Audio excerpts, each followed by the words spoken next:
আজ আমি কাতলা মাছের স্পেশাল রেসিপি বানাবো। কাতলা মাছ আমি নিয়েছি 350 গ্রাম। সেটাকে ভালো করে নুন হলুদ মাখিয়ে রেখেছি।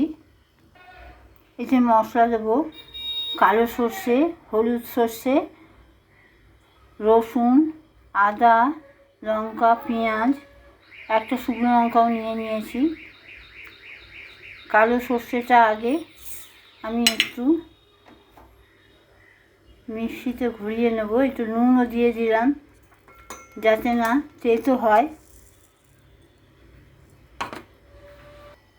আর হলুদ সর্ষেটা আমি বাজার থেকে কিনে নিয়ে এসেছি গুঁড়ো করা। এই সর্ষের মধ্যে আমি গোটা গোলমরিচ দিয়ে দিলাম।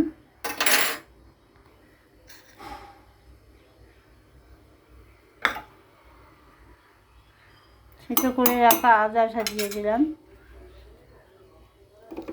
পেঁয়াজগুলো দিয়ে দিচ্ছি। তেলটা আমার গরম হয়ে গেছে। কড়াই যাতে মাছগুলো লেগে না যায় সেই জন্য আমি একটু হলুদ আর নুন দিয়ে দিলাম। এবার মাছগুলো ভেজে নেব।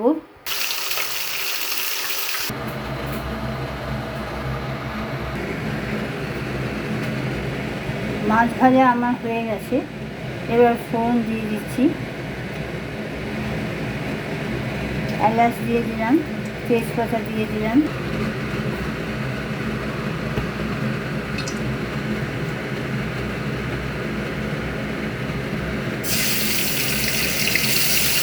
এবার মশলাটা দিয়ে দিলাম।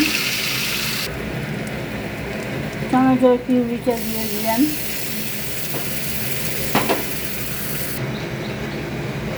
হলুদ জিরে ধনে দিয়ে দিয়েছি। নুনটা দিয়ে দিলাম। এবার জল দিয়ে দিলাম।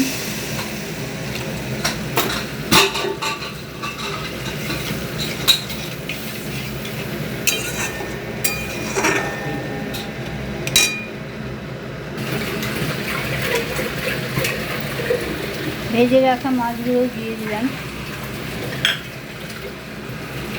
আর টমেটো দিয়ে দিলাম।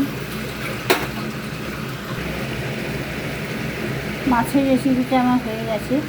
অল্প একটু মিষ্টি দিয়ে নামিয়ে দেবো।